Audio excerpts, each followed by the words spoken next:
All right, welcome to this explainer. Whenever we look at a modern map of the world's shipping lanes, we're basically looking at the veins and arteries of our entire global economy. It's this massive, incredibly intricate network of oceanic highways that connects, well, every corner of the globe through trade. And sure, some of these routes rely on modern engineering marvels like the Suez or Panama Canals, but the vast majority, they were charted a long, long time ago.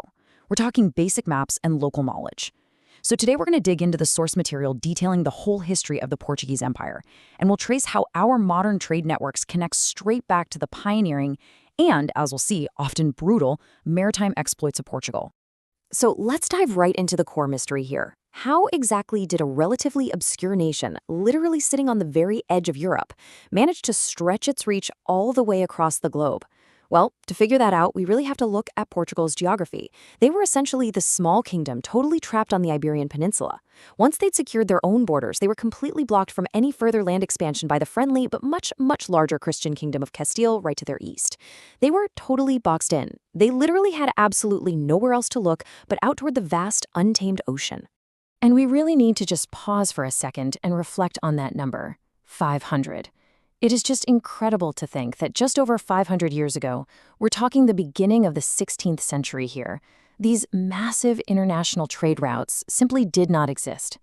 I mean, the global connections that we all take totally for granted today, they were only made possible because this one small Iberian nation decided to take on the complete unknown and, against all odds, emerge as an unparalleled maritime superpower. Section 1. A kingdom looks to sea. From the Reconquista to uncharted waters.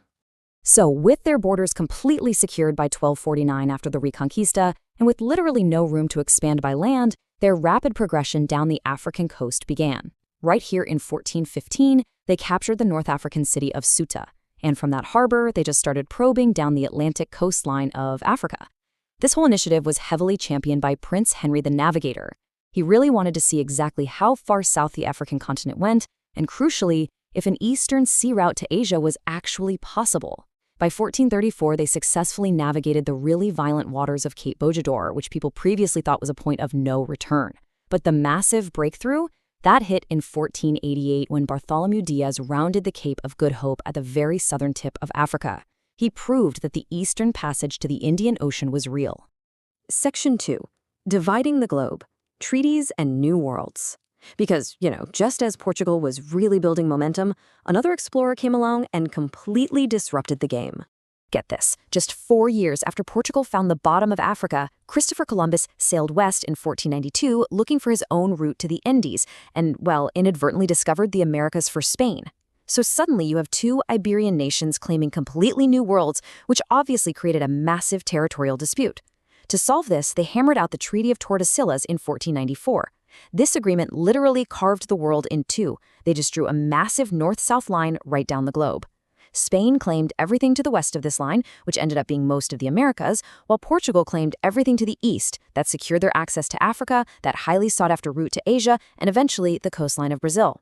With the ink dry, Portugal is finally free to chase its ultimate ambition, reaching the spice markets of Asia.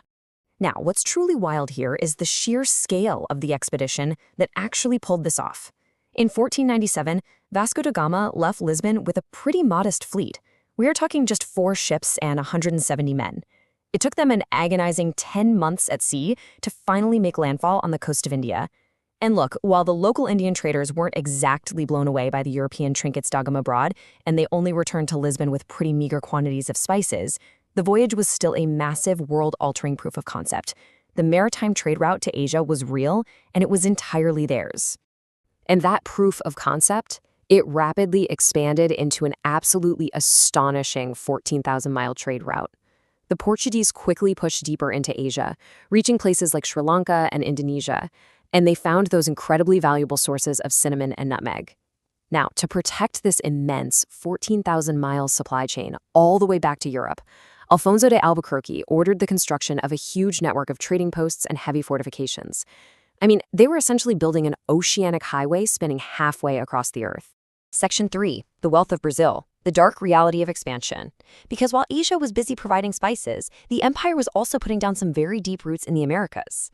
Look, empire building is inherently violent, and the source material details exactly the mechanisms Portugal used. Over in Asia, when local merchants naturally pushed back, the Portuguese enforced their trading monopolies by using superior military tech to just go on the offensive.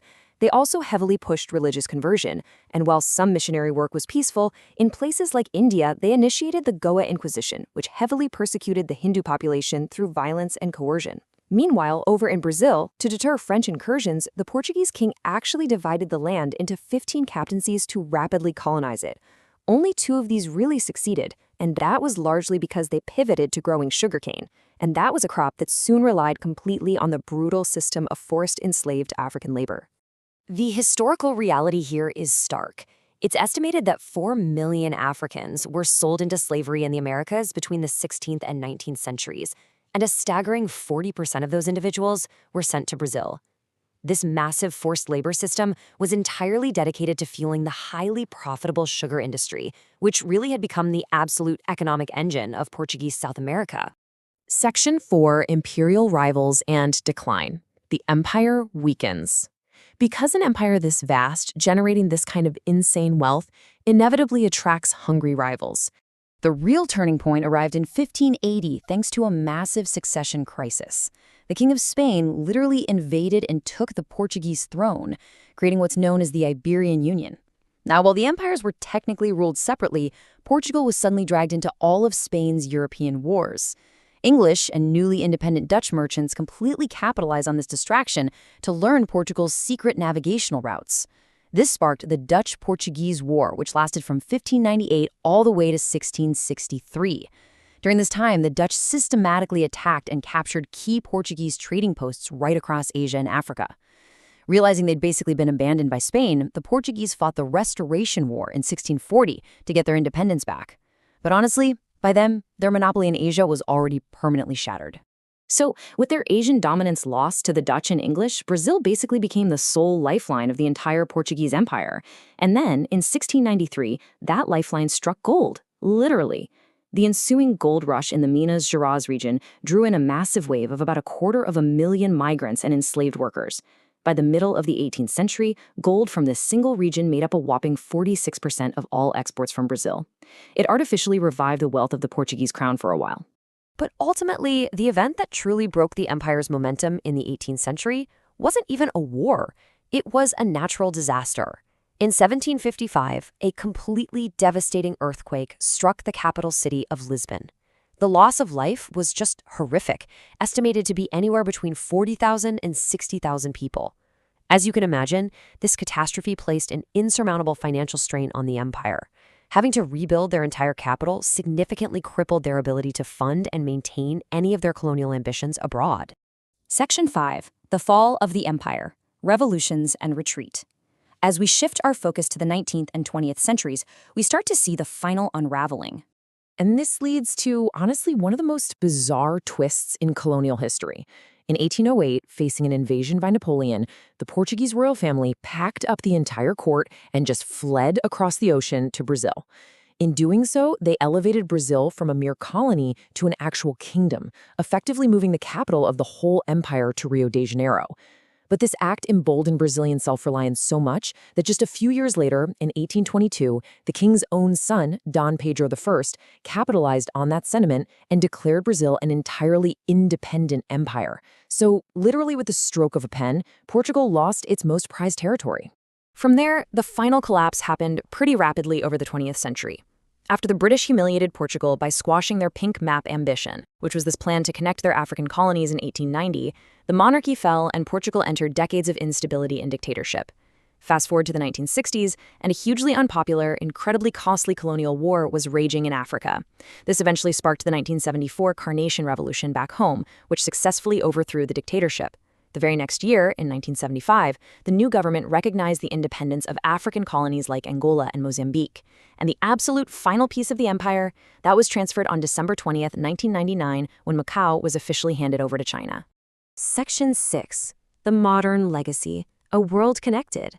As we bring this explainer full circle, we really have to ask, what actually remains of one of the longest-lived maritime and commercial empires in human history? Well, you really just have to look at their cultural reach. Today, an estimated 250 million people around the world still speak the Portuguese language. It's this living, daily reminder of an empire that once stretched right across South America, Africa, and parts of Asia. It wove its culture completely into the fabric of dozens of modern nations. But perhaps the most profound legacy is right here.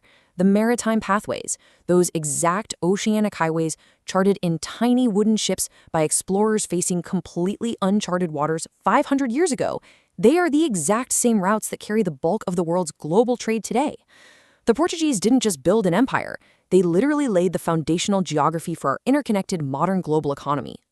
So I want to leave you with this final thought. The next time you order something online and track its journey across the ocean, or the next time you look at a map of global trade, ask yourself, are you just seeing the technological marvel of the present, or are you actually tracing the enduring echoes of a 500-year-old empire? It is absolutely fascinating to consider how a single, obscure nation, backed completely into a corner, managed to permanently redraw the entire blueprint of our world.